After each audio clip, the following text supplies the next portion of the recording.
Good morning, ladies and gentlemen. On behalf of everybody at Region Business School, I'd like to welcome you to today's session on cybersecurity. My name is Shahiem Patel, and I'm really honored and excited to welcome and introduce our guest today, Mr. Billy Petzer, who's a CSIR research group leader. Billy is an established cybersecurity specialist. He's got expertise in research as well as a renowned speaker on the matter. His interests lie in operational technology, security trends, and in developing and providing cybersecurity training. Billy can be reached at the CSIR, and we can share his details a bit later on during the show. Just in terms of a more detailed understanding of where Billy comes from in the context, Billy holds a master's in engineering degree in computer and electronic engineering and is professionally registered as a professional engineer. His expertise in the field of cybersecurity extends across the public and private sectors. At the CSIR, he's playing a leading role in research and also in applied cybersecurity technologies in the providing of cybersecurity services. He has been both a speaker and panelist at various conferences and enjoys developing and providing training for a variety of audiences. His interests extend across the wide field of cybersecurity to include operational technology, current trends, as well as the role of cybersecurity and cybercrime in ethics and sociology. His current role, like I said, is the group research leader at the CSIR in cybersecurity systems. He's a graduate of the Northwest University, both at the master's level as well as at the bachelor's level in engineering, specializing in computer and electronics. And he's also a certified ethical hacker, which is something I'm going to quiz him on in a little while, as well as a certified information systems security professional. So that really consummate curriculum vitae and resume really speaks volumes for Billy's expertise, and it's my real honor to introduce and welcome Billy. Billy, welcome. Thank you, Dr. Patel.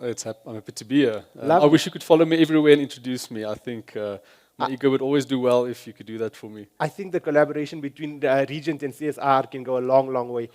Billy, I know you've got a presentation where you want to share some of your thoughts around the current trends, some case studies around what's the actual impact of cybersecurity, how does it affect both organizations as well as individuals. But I think maybe just before we get into the nitty-gritties of the presentation itself, which is quite meaningful, maybe just share some opening remarks around what do you think are the big training requirements as far as cybersecurity is concerned. I know it will be covered in your presentation, but just because I know that it's a hot topic for you personally, I thought I'll give you the opportunity just to talk about the training because it's such a big passion of yours.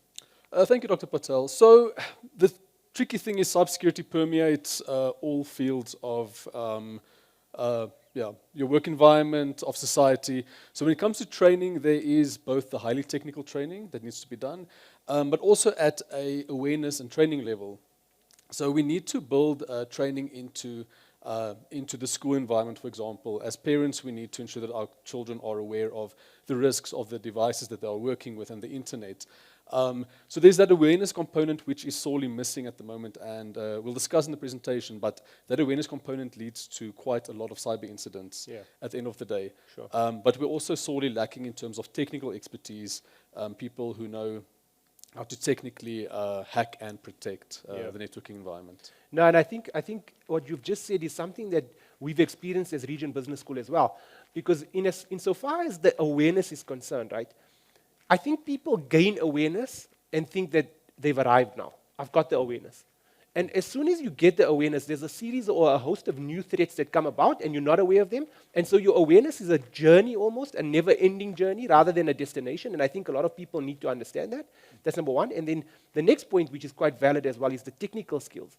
And I think in our work as an education institution in the higher education space, through our network with Honoris Universities United across Africa, we are trying our level best to, number one, showcase the importance and the risks around cybersecurity, and also to look at what are the hard skills and the technical skills that as a business school, not as a technical school, but as a business school, business leaders and managers need to be aware of so that they can protect the interests of the organizations that they represent. Yeah, 100%. I think you hit the nail on the head when you said that it's something you always need to keep current on.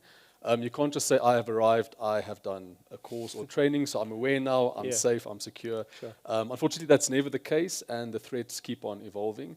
But I think also on the positive side, good security practices and hygiene and things, that doesn't change. Sure. So if we learn some small good behaviors and take that throughout, that goes a very long way. Absolutely, absolutely. Billy, let's do this. Let's go into your presentation. At a logical point in time, I may interrupt you because I know there's something that I want to pick up on. So with your permission, I think we'll do the presentation somewhat in a conversational style, but I'll leave you to it and over to you for the presentation, and we'll have a discussion, hopefully involving a lot of the questions and comments that come through on the chat for everybody online. Okay, excellent. Thanks, Thank you, Billy. Dr. Patel. Over to you. I appreciate it. Okay, good morning to everyone attending. Yeah, I'm hoping everyone's warm and safe where they are, especially everyone around Joburg and Gauteng. Pretoria, it's quite cold this side, but thank you for attending this morning. So maybe just some brief background. I think Dr. Patel already gave you background about me. I might just delve a bit more into what we do at the CSIR. So I'm a cybersecurity specialist and also a research group leader in cybersecurity systems. Essentially, we fall under the Information and Cybersecurity Center at the CSIR. We have 4 research groups that focus on pretty much everything across the spectrum of cybersecurity. Our team is approximately 70 members.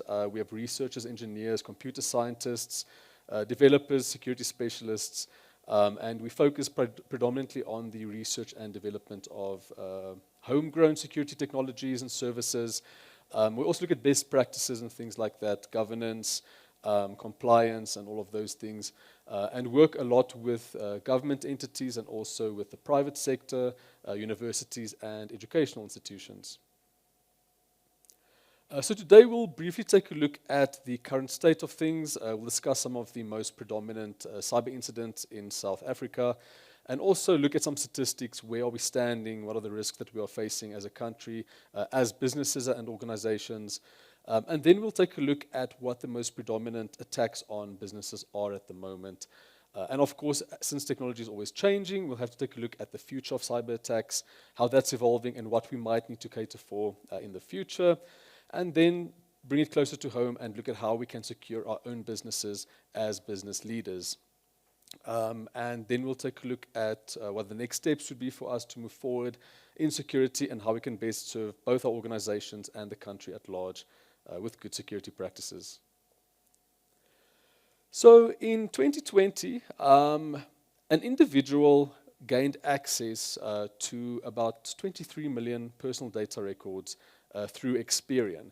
So this individual pretended to be a legitimate Experian customer, contacted them, and then through this, Experian released all of these records to this person. What's interesting about this is that the person did not have any technical skill. They just pretended to be a trusted customer, and Experian gave them the information. It's also worth mentioning that about 800,000 business records were leaked. And the individual is currently awaiting trial. He was arrested.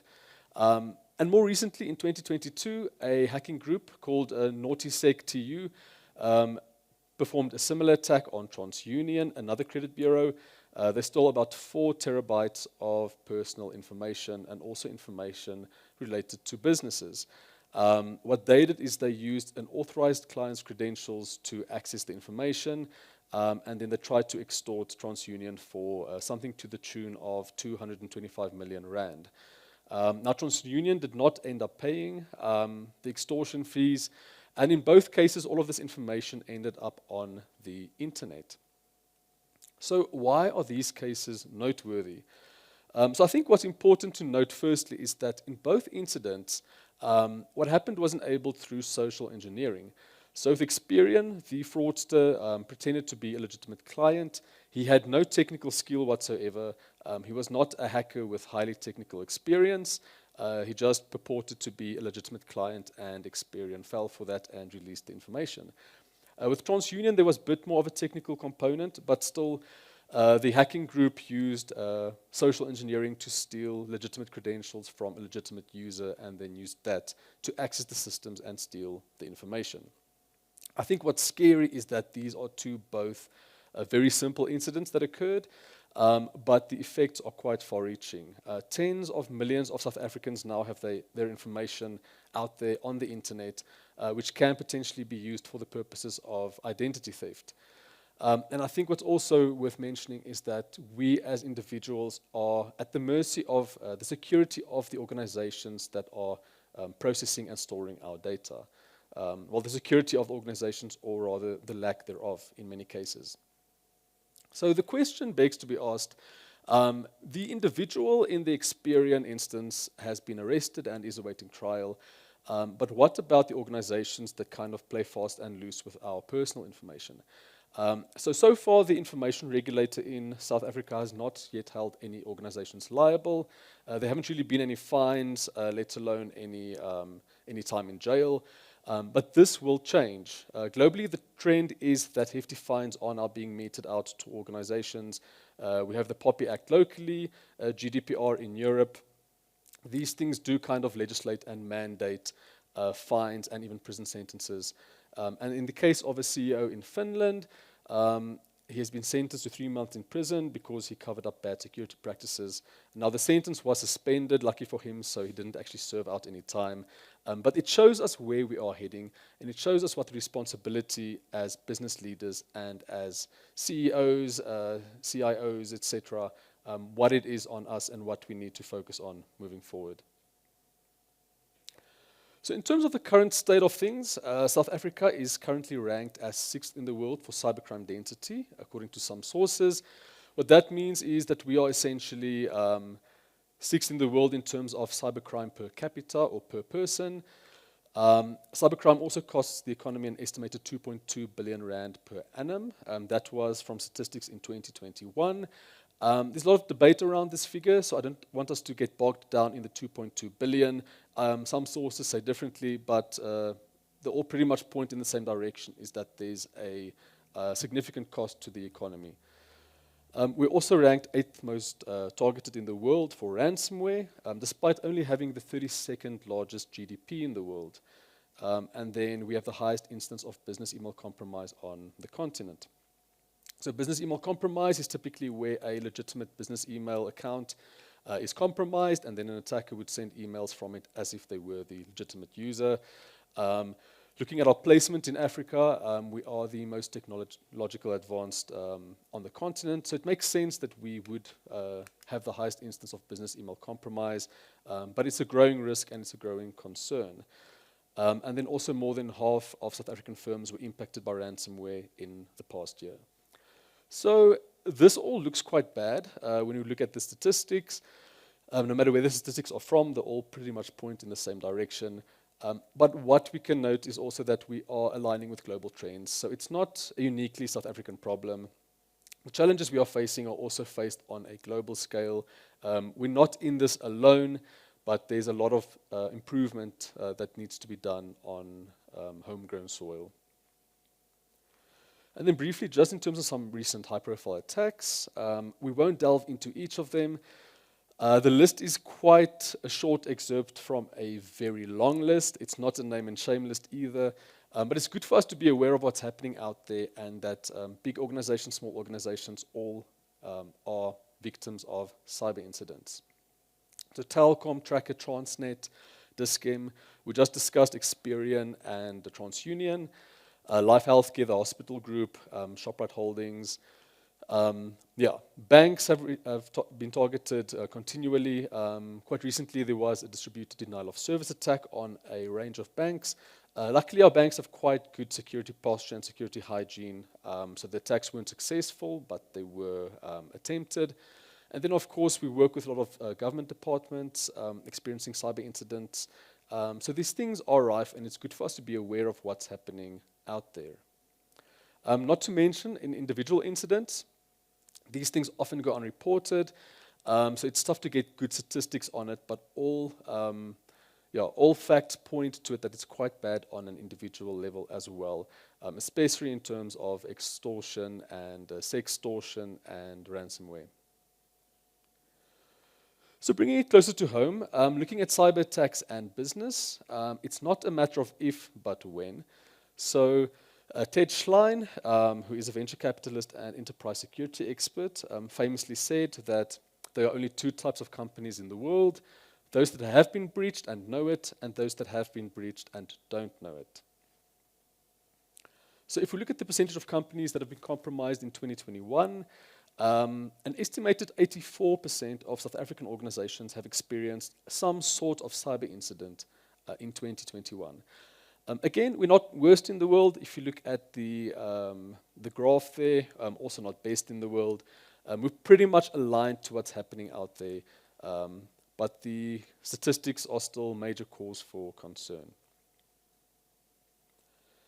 So looking at some common cyber attacks in business, the things that happen most often in the business environment. So social engineering is a big one. Social engineering is essentially where an attacker would pretend to be someone trustworthy, and then they would try and gain your trust and then trick you into doing something which you wouldn't do otherwise. So either it will trick you into responding to an email, sharing information, clicking on a link, installing malware. It can be done in a variety of ways, but one of the most predominant ways of social engineering is through phishing emails. That's where attackers send out a vast number of emails to a big range of email addresses with the hope that at least some fish will be caught. So if you cast a big fishing net out at sea, the odds are good that you catch something, and that's pretty much the principle behind phishing emails as well.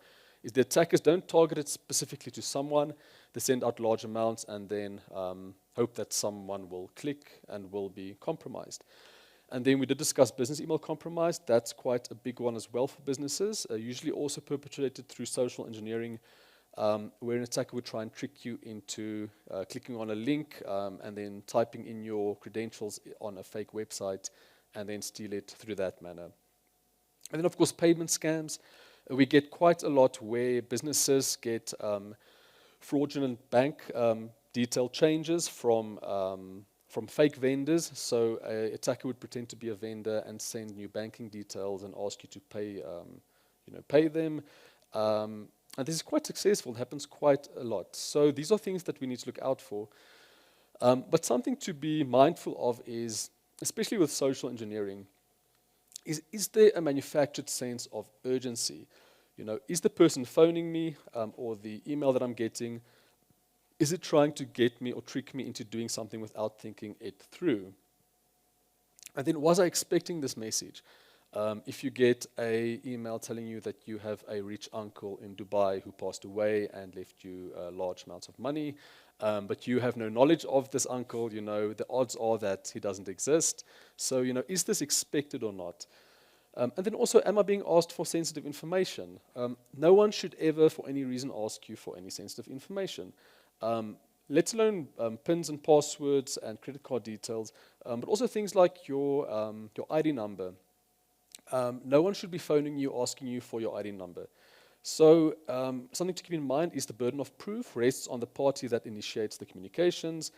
So if you phone the bank, for example, they can ask you to verify who you are because you initiated contact with them. So they might ask you to verify your ID number or the first few digits or your address or what type of account you might have. But no one should be phoning you asking you for this kind of information. Okay, that should be an alarm, a red flag. Okay, then moving on to ransomware. Ransomware is a type of malicious software. It's quite rife at the moment. You would have heard of it quite a bit in the media. It's the number one type of attack at the moment out there. Essentially, ransomware is software that encrypts your data or your systems, rendering them inaccessible. So everything is still there, but now suddenly your operations in your business can't continue anymore. Your databases can't be accessed anymore. Your personal information can't be accessed anymore because it's all hidden behind encryption. So ransomware accounted for around 20% of all cyber crimes in 2022.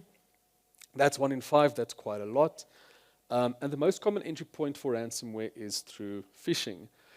What that tells us is that although ransomware is quite a technical attack, it's malware that encrypts, phishing is the entry point to a large extent, and phishing is a type of social engineering, telling us that to a large extent these attacks are done through non-technical measures.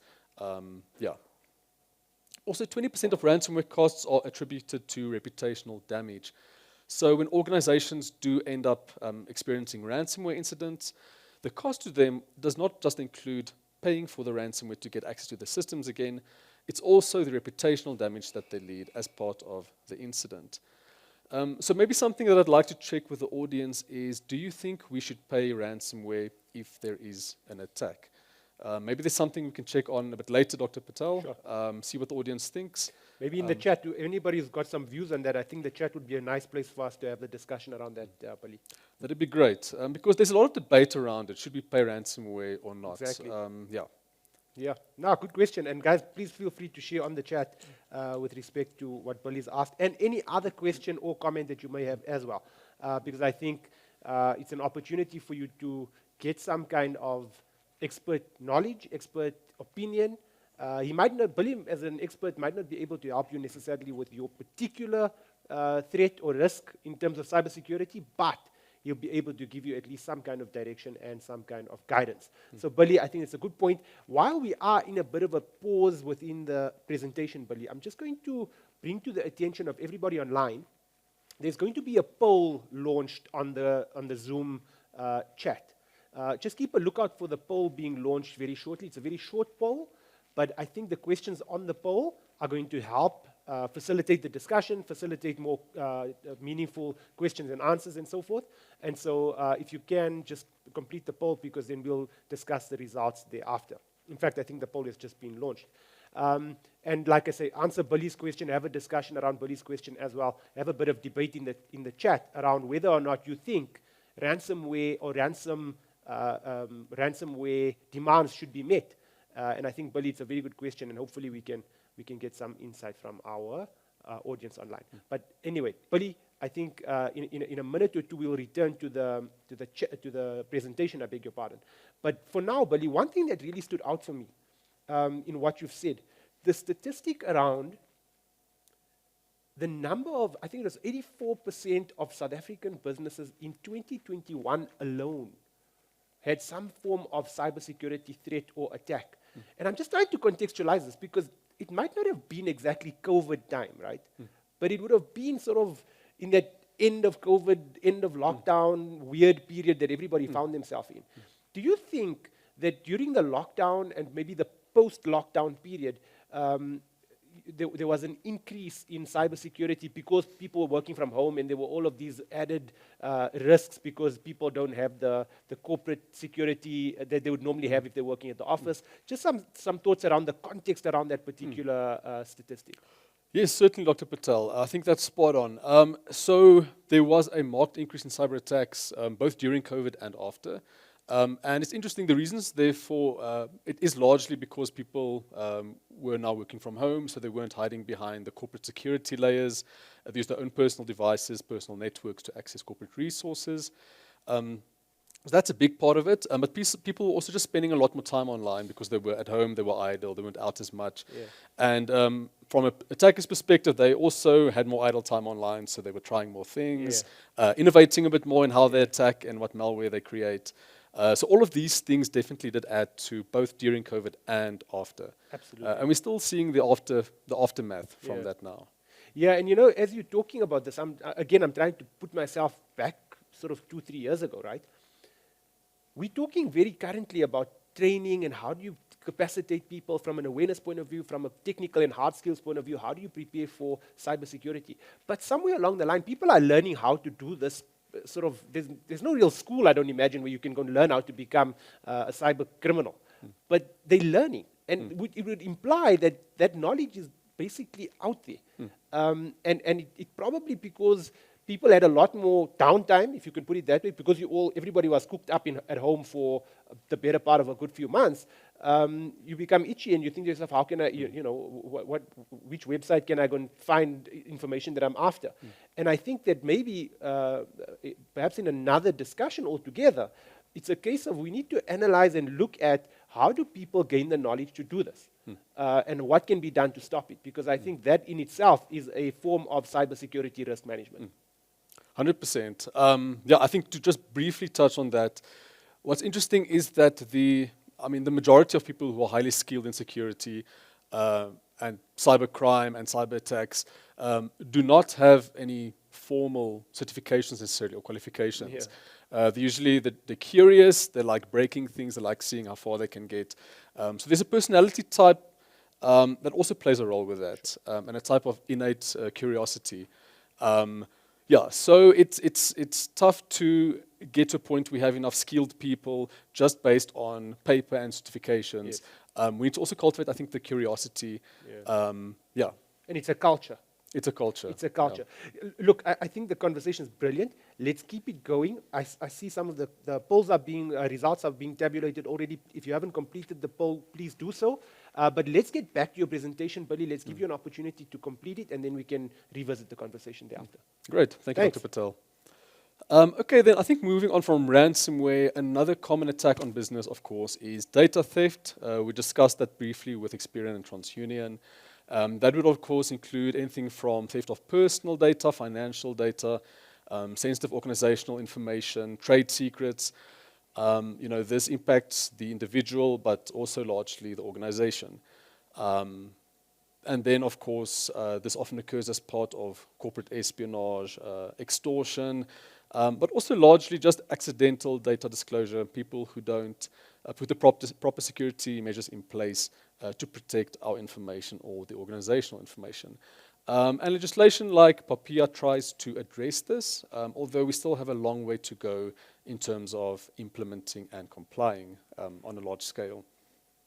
Then attackers also typically on a more technical level try to exploit vulnerabilities.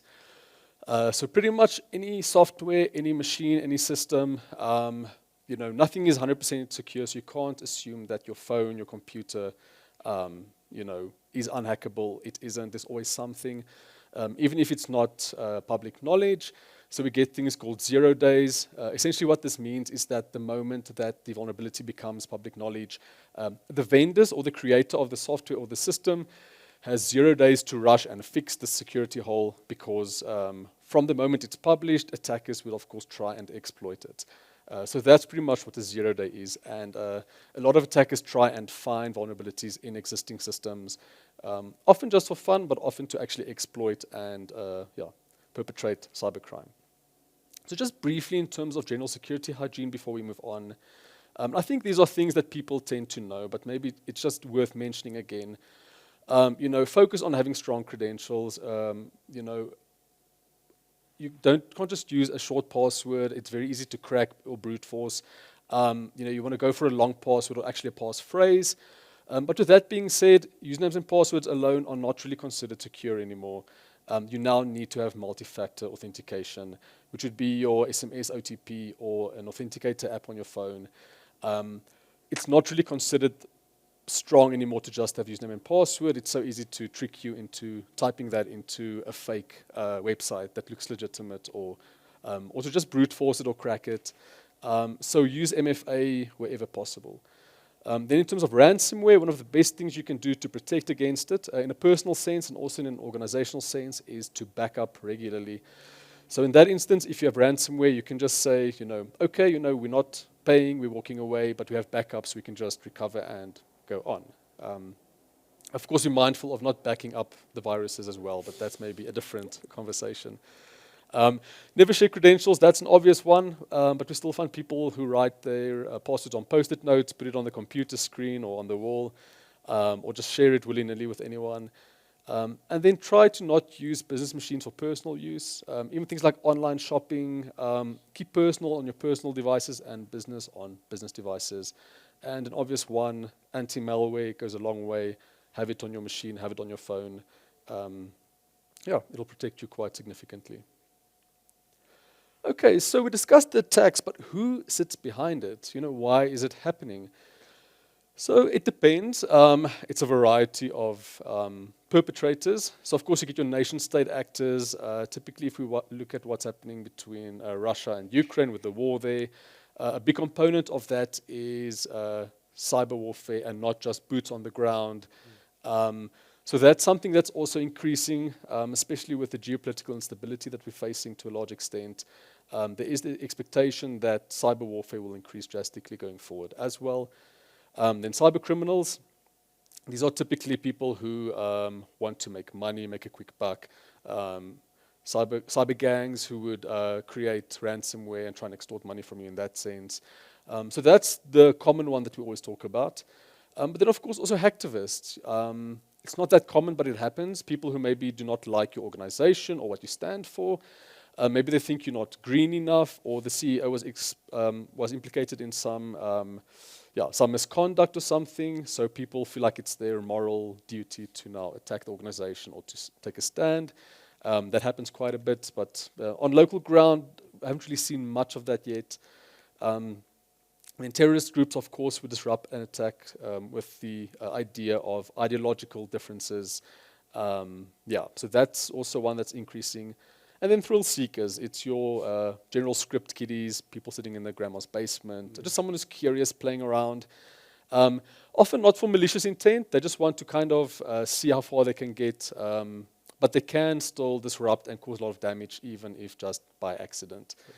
And then insider threats. So in your organization, your employees also pose a threat, be it from a malicious intent as a disgruntled employee, someone maybe not happy with what's happening or not happy with the increase, but also human error is a major one. So I do want to ask the audience as well, of all of these threat actors, who do they think is the biggest risk to the organization? We have 6 listed there. I'd like to get your thoughts. Which one of these do you think generally poses the biggest risk to the organization? Okay, so with that in mind, where are cyber attacks headed?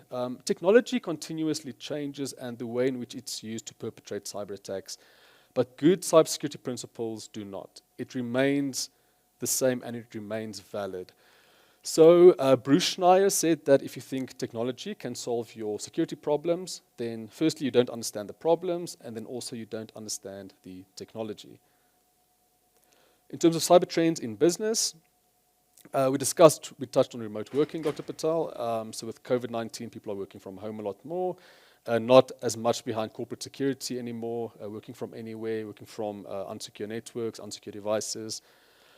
Also, what's interesting is operational technology. So traditionally, we think of security as just protecting information, protecting my personal information or my banking information. But a lot of organizations in manufacturing, healthcare, power utilities, they have what's called operational technology, industrial control systems.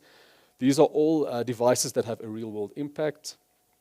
They are now increasingly becoming network connected and connected to the internet as well, which means that they are, of course, now hackable. So theoretically, you could shut off the power remotely if you hack a power utility.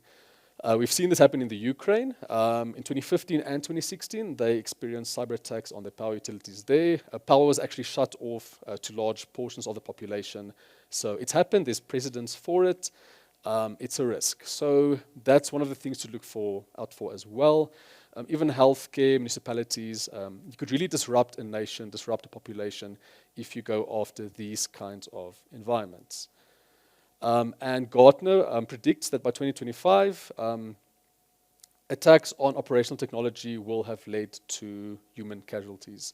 There aren't any recorded instances of that yet, but the expectation is that OT attacks, operational technology attacks, will soon lead to actual deaths. So it's more than just protecting my information. It's actually now about protecting livelihoods and lives at large. Of course, cloud services, we're all aware of that. More and more services that were traditionally hosted on site are now moving to the cloud, being outsourced to trusted third parties, or rather entrusted to third parties.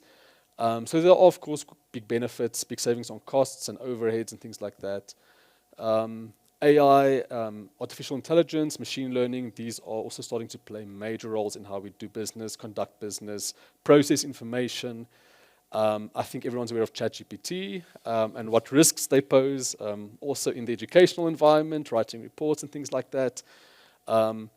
These things are all becoming very commonplace. And then also worth noting is the complex supply chains that our modern organizations are working with. So the supply chain has become quite long, quite complex, lots of steps, lots of parties, lots of people in the middle, lots of vulnerabilities for that reason, of course. You can't just now, as a farmer, for example, take your your fruit to market and sell it there. It now goes through 10 different steps. It ends up on the shelf at Woolies, and then you purchase it and it goes home. In that supply chain, there's so much space for disrupting the food supply chain through cyber attacks. So delving into AI and machine learning a bit more. So both of these things bring tremendous advancements to business, to education, but also, of course, bring advancements to cybercrime. So attackers will now utilize AI to drive an upgrade in cybersecurity weaponry and AI-powered hacking tools. And it's the fundamental ability of AI to learn and adapt, which will usher in a new era of highly customized and human-mimicked attacks. So you would get offensive AI, which is the attacking part and the crime part, and also the defensive AI, which is the protecting part. So when it comes to the offensive AI, what will be interesting is that, again, or people that are not technical at all will now be able to create malware on the fly. So I can now use a ChatGPT type of tool and say, I want to attack a Windows 2020 server with an SQL database, and I want you to extract credentials from these privileged users and then send it to me. And then the AI will write you that code, and then you can deploy it. And you need no technical skill to do so. So, that's quite scary. Up until now, cyber attacks were perpetrated to a large extent by people who are very technical. Of course, not talking about social engineering, but yeah, it's becoming more commonplace now, and that's something that we need to be mindful of. We also expect that malware will be able to blend into the background better. With AI and things, it can change its own source code. So if your anti-malware downloads virus definitions, then the malware can now actually change itself to not be detected on the fly. Also, emails can be compromised in real time by mimicking natural language. So you might receive an email from your boss or a Microsoft Teams message, and you think you're chatting to him or her, but it's actually AI or malware, having this conversation with you and trying you to do something or share information that you shouldn't. So these are the big risks, and we expect that attacks will be faster and much more effective with much greater consequences. Of course, on the defensive side, AI will also help us in protecting against these attacks. So AI should more rapidly now be able to pick up anything on the network, pick up any risks, and detect and contain emerging cyber threats on the fly. Also, if you think in terms of immediate incident response, if you do have a cyber incident, you might not have a cyber incident response team anymore. Your AI might manage a large portion of that for you. So it will then contain the problem for you on the network, on the devices, shut them off. It will then hopefully be able to do eradication, resolve the problem. Also maybe have self-healing networks, so the devices will fix themselves, the networks would heal themselves, and operations will continue pretty much as per normal. So that would be the benefits of AI in protecting. So machine learning can detect and block novel cyber attacks as they occur. So it can also adapt to the adapting attacker. So there's kind of that play between the two. So with the bad comes the good, I guess. But yeah, it's quite interesting what we will be looking at going forward. And then maybe just briefly to touch on deepfakes. So I think we've all seen deepfake videos and things going around on the internet. They're quite believable at the moment, but there's still a certain element of, you can still kind of see it's not entirely lifelike, but we're moving beyond that now. So photos, videos, voices will be faked to a very highly believable degree, which of course can be used to perpetrate a variety of scams and hoaxes. Identity theft and financial fraud. So now I can look like you, I can talk like you, by creating these images of you. You can now again receive a phone call from your boss, for example, telling you to do something. Meanwhile, it's not your boss at all. It is a deep fake version of his or her voice. And of course, propagation of fake news, manipulation of elections. These are all things that have kind of started to happen already. But will probably become much more rife and a much bigger problem going forward. And then the rest, not to delve into each of them, maybe I'll just touch on them briefly. So with the rise of quantum computing, it's still not, it's still very, these machines are still very big, very resource intensive, they generate a lot of heat, so we can't have them in our pockets yet, but that day might come. And with quantum computing, our current encryption schemes will pretty much be rendered useless. Quantum will break our current best encryption schemes in a matter of seconds, minutes, maybe days. But yeah, it should be quite easy for quantum computing. When it comes to blockchain and cryptocurrency, we're all aware of that. Attackers like to use that for payments and things, especially with ransomware. Incidentally, the rise of quantum might also break blockchain and crypto because they rely on encryption as a supporting mechanism to function. So if quantum breaks encryption, then there's a risk to blockchain and crypto as well. Then, of course, disinformation and fake news is a big problem, and we expect that to increase quite a bit going forward. Cybercrime as a service, so with cloud you get software as a service, platform as a service, these things. You also now get cybercrime as a service. So you can, go onto the dark web and hire someone to perpetrate an attack for you or write malware for you. State-sponsored cyber attacks are on the rise, as we've discussed, and also attacks on operational technology, as we've mentioned. So I think what's worth mentioning as well is that offensive technology will always inspire defensive technology. It's always the attackers who innovate first, and then the security side must kind of see what's happening and then innovate around that. But at least the technology that enables the attacks would also enable the protection mechanisms against those attacks. But security cannot be dealt with at a technological level alone. So when it comes to securing the business, I have two words. It's risk management, risk management, risk management. So Kevin Mitnick, he is probably the best-known hacker in the world. He's a convicted hacker. He served jail time, but he also ended up working for the US government after that. He has quite a few good books out. If you're interested in the topic, read it. He specializes in social engineering. So he said you can never protect yourself 100%. What you do is protect yourself as much as possible and mitigate risk to an acceptable degree. You can never remove all risk. And I think anyone who works in risk management is pretty much familiar with that. Risk can never be zero. You can just reduce it to an acceptable point. So when it comes to cybersecurity, it pretty much is full-blown risk management at the end of the day from a corporate perspective. Of course, cyber incidents cost money. We need to understand our risk landscape and then manage the risk appropriately. Each organization is unique. So as business leaders, as people in risk management, if it's your responsibility to secure your environment, to protect your business at large, you need to ensure that risk assessments happen.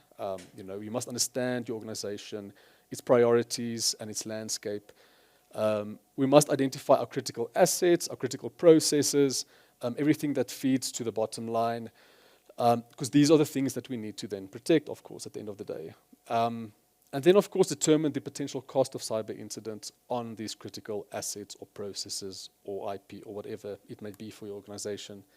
But yeah, determine the cost required to reduce risk to an acceptable level, and then, of course, implement the necessary security controls. Now, you don't want to spend more protecting something than what it costs in the first place. So if my computer with all of its information and functionality costs 100 Rand, I don't want to spend 150 Rand protecting this thing. If something happens to it, I can rather just replace it for 100 Rand and then, I didn't spend 50 Rand unnecessarily. So that's the risk management thinking behind it. But what must be noted is that the real cost of cyber incidents are often very tough to quantify. So it's not just the incident. There are a lot of hidden costs as well that can have knock-on effects. So of course, there's a direct financial loss. You might be paying ransomware. There might be financial fraud when your money is stolen. You might have to replace equipment that were damaged or was compromised. So that's one thing that's easy to quantify. But then downtime and loss of production can maybe be a bit more difficult to quantify. Reputational damage is tough to quantify. Loss of IP, trade secrets, things that might leak. Legal consequences with the Poppy Act now, you could have fines imposed, or it could be a civil lawsuit or what have you, and insurance premium increases. So, yeah, it's tough to quantify it, but we need to kind of look at these numbers and get a feel for what we will end up spending to protect our assets and our business at the end of the day. So there's the expectation that by 2025, around 60% of organizations will use cybersecurity risk as a primary determinant in conducting third-party transactions and business engagements. So this tells us that organizations are now looking more and more towards cyber risk and risk profiles of other parties as well to inform how they do business and who they do business with.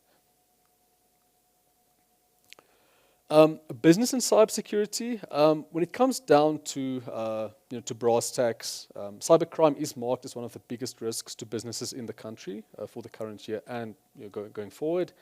The World Economic Forum has placed cybercrime as one of the top 10 global risks of the future. And they put that in both their 2-year and their 10-year forecast. So it's something that'll stick around for quite some time. Most likely long beyond 10 years. It's not something that's going anywhere, But yeah, over 90% of South African businesses are currently operating without the necessary cybersecurity protocols in place. There might be some protocols in place, but they're lacking in some shape or form. And 43% of organizational leaders think that it's likely that a cyber attack will materially affect their own organization in the next 2 years. So there's the expectation that something is happening. Something will happen to us. It's just a matter of time.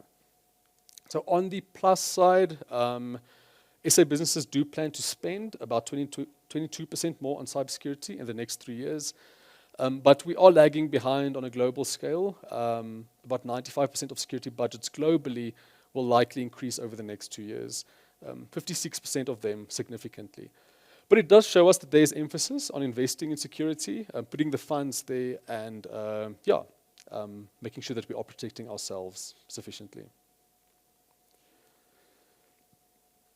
When it comes to the cost of, or rather on business for security, just briefly, in 2021, ransomware cost the US healthcare sector about $7.8 billion in downtime alone. Over almost 20 million patient records were leaked. These aren't that many attacks. If you look at 108 attacks that happened, that led to this amount of downtime and this amount of money lost due to downtime. So it's a big problem. In worst cases, disruption can take months to resolve. And we sit locally as well. Is many organizations have something happen and for weeks, months after, they still haven't regained full operation, full capacity. They still have some systems and services that remain down. So it's a big problem.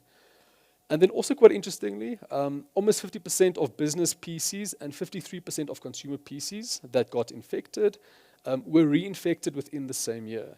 So I think what that must lead us to ask is, did the infection persist? Was it not resolved? Is it a technological problem?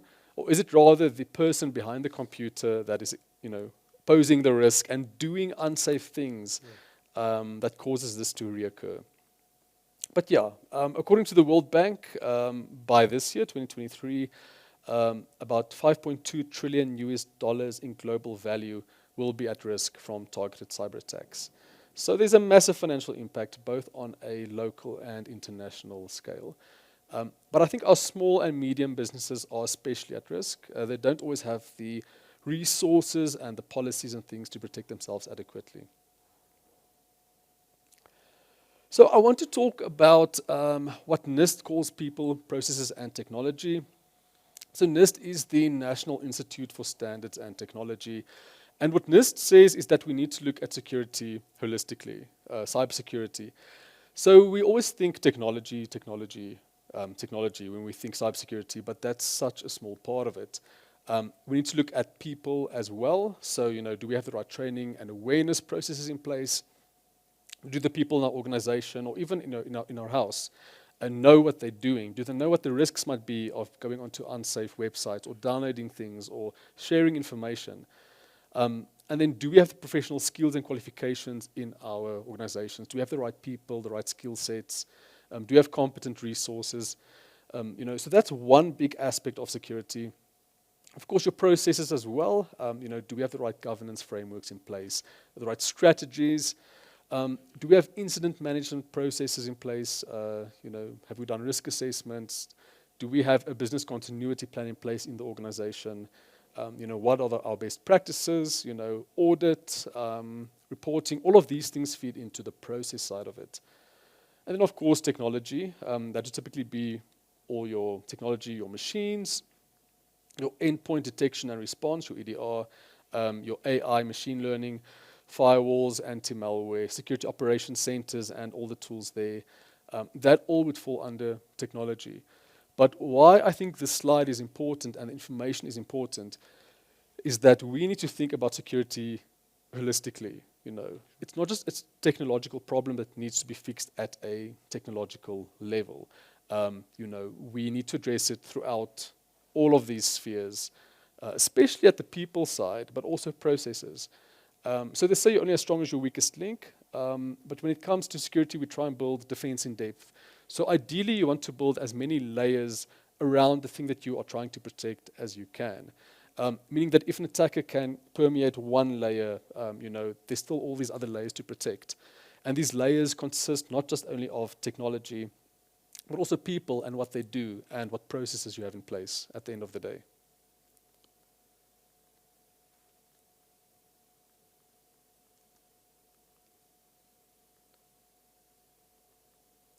So when it comes to bang for your buck, people would be it, So invest in training and awareness.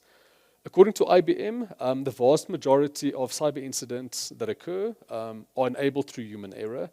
They estimate around 98%. So of all of the statistics that we've discussed, all of the attack methods and things, the vast majority of these are enabled through people doing something they shouldn't. People making a mistake, people being tricked, all of these things. So people at the end of the day, if you want to secure anything, look at the people first. Invest there first. It's not that costly. It costs much less generally than technology would or putting processes in place would, although of course you need to do that as well. But if you're not sure where to start, bang for your buck, invest in people, training and awareness, even if it's just high-level training. So I think the battery on the clicker is flat, but I think, okay, there we go. So when it comes to the importance of business leaders, the buck ultimately stops with you. So security cannot be thought of only in cost terms. It also now needs to be thought of in terms of business competitiveness. The business of now and businesses of the future will be competitive not just because of the products that they offer and the solutions that they deliver. It will also be because of their security hygiene and security practices that they have in place. So if we look at some common mistakes made by business leaders, the biggest one probably is assuming that cybersecurity is not their responsibility or not their concern. So on the one hand, yes, security is everyone's responsibility, but when it comes to accountability, accountability cannot be outsourced. Responsibility can be outsourced and shared with others. But our upper management, your CIO, CISO, even CEO, even the board, management, business leaders, these are the accountable people at the end of the day when it comes to cyber risk and cybersecurity and cyber incidents. So as any business leader in any position, cybersecurity is your problem and should be your headache. And then another mistake is not focusing on cyber risk enough, so neglecting cyber risk and rather focusing on other risk factors in the organization. Again, you're just as strong as your weakest link, and if your cyber risk practices are not up to scratch, that's going to be the one that's going to get you at the end of the day. And then also not investing in basic training and awareness for employees. And then, of course, cutting security budget. Security is a bit of a grudge purchase. It's one of those things where you pay for it and you don't see the benefit of it because it's working. Only when it's not there and it's not working do you see the benefit of having had it at the end of the day. But when it's working, it's easy to ignore and forget that it's there, and it's easy to not invest in it because you don't really see it working. You just see it not working. Then also thinking that security can be added at a later stage. Security needs to be baked in throughout all processes of what you are doing. So if you develop products or render services, security is not something you can slap on at the end. It needs to be built in throughout all phases of the project, throughout the entire life cycle of a project. Security must be included. Again, thinking people, processes, and technology. And then also, a mistake is to not prioritize vendors and third parties that have established mature security policies and proven track records. And then also just not believing that a cybersecurity incident is inevitable. Because it is inevitable, to any organization, it will happen. The question is just when, or rather when you will discover it. So when we look at building security capabilities in our organizations, there is a growing demand. So security consistently ranks amongst the top 5 most in-demand skills in both IT and technology. Kaspersky estimates that about 87% of organizations in South Africa does not have the adequate security skills at a technical level. So we do see a bit of a global shortfall in the demand for security professionals, and it's estimated to be around 2.3 million people lacking in the field. So as business leaders, we do struggle to find and retain security skill. The market is quite active at the moment, so people do job hop quite a bit. It's a high-paying environment. It's tough to skill up people and to keep them.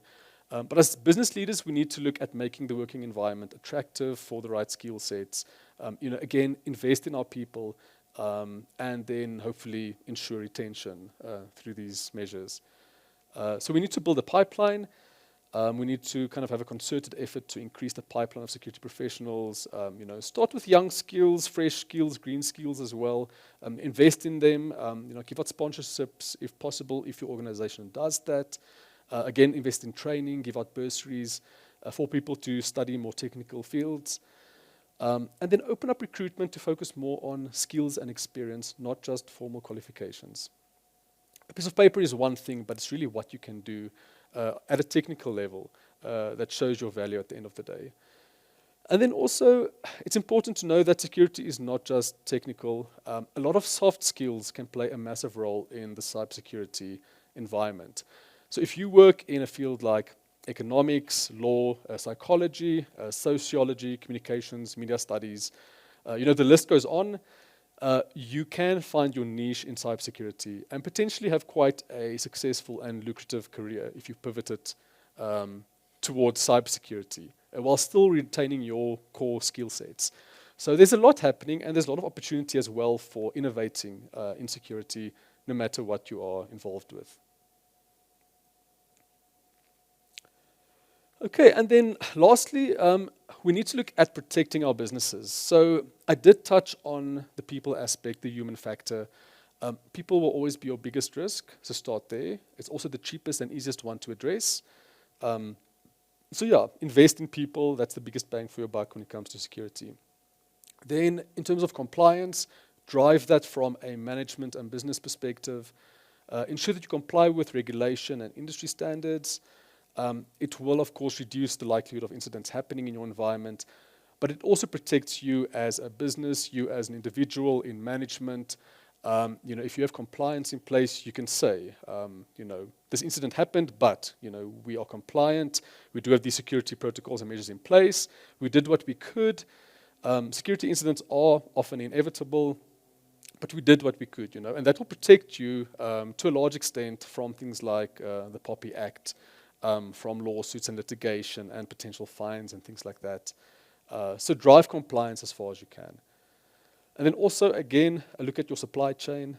Identify the risks that the supply chain entities could pose to your business. Supply chain attacks are on the increase, so there's been a marked rise on this. If you want to get to an organization or halt agriculture or food processing, for example, you don't need to get to the organization itself necessarily. You can attack it on the supply chain and then disrupt. So look at that. It's difficult to enforce, but be mindful of who's in your supply chain. You don't, of course, always have control over that, but where you can enforce it, make some security-conscious decisions on the entities that you do liaise with or involve in your supply chain. So with that in mind, also choose security-minded vendors, any software, any tools that you use for your business processes. Be mindful what you do, what you choose. Also build this requirement into your procurement processes. So if you put out any specifications or go to market or put out tenders for any potential solutions or services that you need, make sure that security is built into it in the requirements, and also contractually make sure that it's taken care of there. And then security by design, as I mentioned previously as well. Security is not something you can just slap on at the end and say, it's a day. It must be baked into all phases of a project's life cycle. Be it a technical project or something more at a high level. Ensure that your products, your technologies, your services are designed from end to end of the life cycle with security in mind. Then also consider cyber insurance. It's a booming market at the moment. Look into what's out there and what might be well suited for your environment and your business. And then plan for the worst. You can stay optimistic, and that's always important, but plan for the worst while hoping for the best. Make sure you have your business continuity plans in place, your disaster recovery processes. So assume that the worst will happen, and have a plan for how to deal with it once it does. Okay, so lastly, looking forward, technology will continuously change. It's tough to stay abreast of everything. Your knowledge grows stale pretty much immediately. But with that in mind, good security practices will remain the same. It's transcendent. It doesn't change. So some good practices and good knowledge will take you a long way. And then also understand your business, understand it well, understand the risks that it faces and how you can secure it. And then again, I've said this 10 times already, but it's probably the number one message from this presentation is people will always be both your biggest asset, but also your biggest risk. So invest in them. Embrace technology, don't be afraid. You will get left behind if you don't. Embrace it, but do it responsibly. And then in your organizations, in your household, with your children even, cultivate a culture of openness and support. Create a space where you can share if something has happened, share if there were any incidents, learn from it, and talk about it, and then, be better at the end of the day. Thank you very much. Billy, thank you very much. Actually, the thanks is to you. You've given us so much to think about, so much to reflect on. It's so current, it's so topical, and it affects everybody. Cybersecurity is not something that you can evade. It's not something that you could try and dodge. Irrespective of your role in an organization, in a household, in society, it permeates throughout our existence as humankind at this point in time as we've developed. And so for me, I think that it's been a really good summary around what the risks are, what we could possibly be doing to mitigate and manage those risks. And the two words that you said earlier, risk management, and you repeated it, risk management, risk management. I think that for me is one of the big outtakes. I think the second big outtake for me is certainly around the people aspect and the investment required in people to help respond and manage the risk of cybersecurity threats. And the one interesting one, perhaps maybe, Billy, we could pick this up at a future engagement, is the cybersecurity in supply chain management. Because if I contextualize it for what we're doing at Region Business School, we see supply chain management both locally, regionally, and globally as a real opportunity for the growth of economies. And so if cybersecurity is a threat to that real growth opportunity, we need to find and devise ways of managing those specific kinds of threats. And so for me, I think that's what really excited me. I know there's been some healthy discussion on the chat while you were talking, which is a feather in your cap, buddy, because people won't be engaged if they're not really attuned in terms of what you are talking about. I think as a way forward, given that our time is up already, I think that maybe as a way forward, buddy, we could do two things. We could look at responding to any questions on the chat via email, and we could share that with the participants that are online. I think that would probably be a better way rather than to verbally address questions now. And then we can also share the results of our poll in an email format, because it will make a lot more sense that way. And maybe that's where we could leave it there. If you've got any final thoughts, I'd like you to share them with us now before we wrap up. Great, thank you, Dr. Patel. No, I think I said my piece. I think, as you indicate, I think the supply chain thing is quite an interesting topic. Yeah, people is the interesting one to focus on always. But I think we will pick up on the questions and things via email and take it from there. I'm quite curious to see what the audience come up with.